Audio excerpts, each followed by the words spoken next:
Salam sejahtera, nama saya Debra Lema, anak Steny Embat. Nombor matrik saya adalah 260414. Untuk tugasan individu SCCA 2043, komunikasi antara budaya. Sebagai pengenalannya, seperti yang kita tahu, hubungan isyarat di antara dua atau lebih pihak yang memberi dan menerima maklumat serta mentafsirkannya atau pemberian makna kepada perilaku iaitu apa yang diperhatikan. Pertuturan bahasa sama ada bahasa itu disampaikan secara lisan atau tidak lisan. Kebudayaan pula merupakan seluruh cara hidup masyarakat atau seluruh aspek pemikiran dan tingkah laku manusia yang diwarisi daripada satu generasi ke generasi yang lain. Komunikasi antara budaya berlaku apabila kita berkomunikasi dengan orang yang berbeza agama, bangsa, bahasa, ras, taraf pendidikan dan juga statusnya. Jadi untuk tugasan ini, saya telah memilih Encik Sony Lakaba Orzal yang berasal dari Filipina. Beliau merupakan seorang tenaga kerja atau pekerja asing dari perusahaan industri pembinaan Syarikat Kimpalan Tegar Enterprise. Beliau berusia 49 tahun dan sudah berkahwin serta beragama Kristian. Encik Sony Lakaba Orzal dilahirkan pada 18 April 1973 di Calacun City, Filipina. Bahasa utama beliau ialah bahasa Tagalog. Beliau berada di dalam bidang kimpalan selama 20 tahun. Beliau telah berhijrah ke Kuching pada tahun 2002 untuk menimba lebih ilmu, pengalaman dan mendapat pendapatan yang lebih tinggi. Di sini, budaya low content oleh Hall bergantung kepada komunikasi yang jelas dan tidak berlapik. Kebanyakan maklumat datang dari komunikasi verbal yang mendorong masyarakatnya untuk kerap bercakap. Responden yang telah saya temu ramah, iaitu Encik Sony, sangat pentingkan percakapan yang jelas serta secara terus dan bukannya melalui sindiran atau perlian di dalam sesi berkomunikasi bersama saya. Encik Sony dilahirkan dalam masyarakat yang mementingkan kejelasan di dalam penyampaian maklumat. Kelantangan Encik Sony bersuara adalah sememangnya budaya masyarakat Filipina dan ini telah melebihkan lagi memudahkan komunikasi dan mengelakkan terjadinya salah faham di antara saya dan Encik Sony.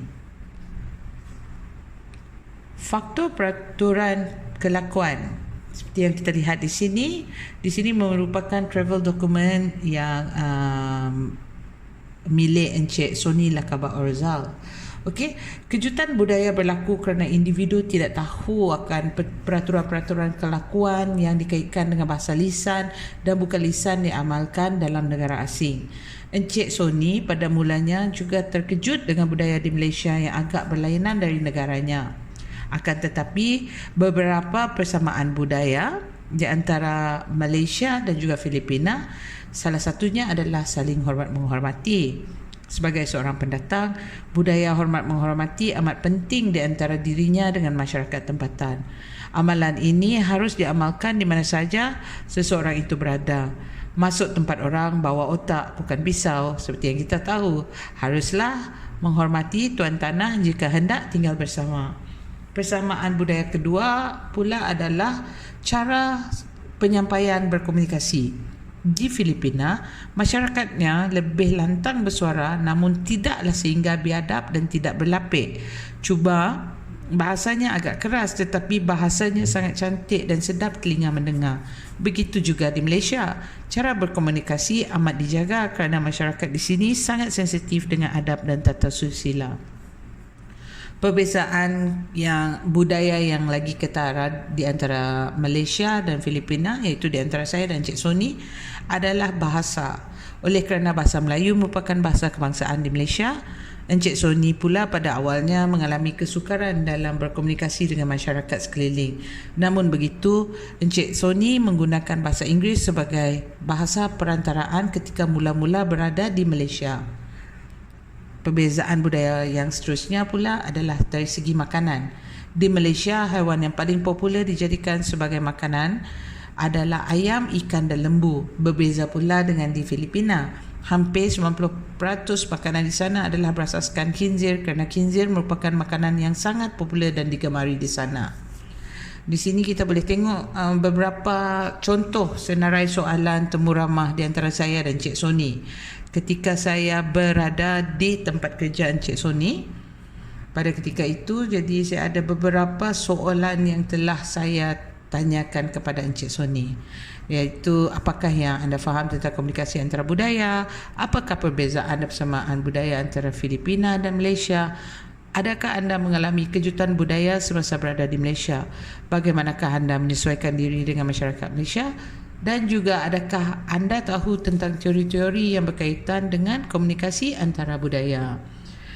Perbezaan budaya seterusnya adalah dari segi agama.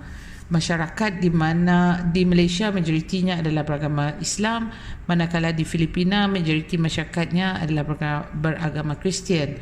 Bagi Encik Soni, kerana baginya tiada soal peperangan agama di kedua negara ini dan beliau sememangnya hidup aman sedari dirinya kecil. Perbezaan yang ketara seterusnya adalah cara penggunaan ataupun pemakaian topi keledar. Budaya pemakaian topi keledar semasa menunggang motosikal adalah wajib di Malaysia.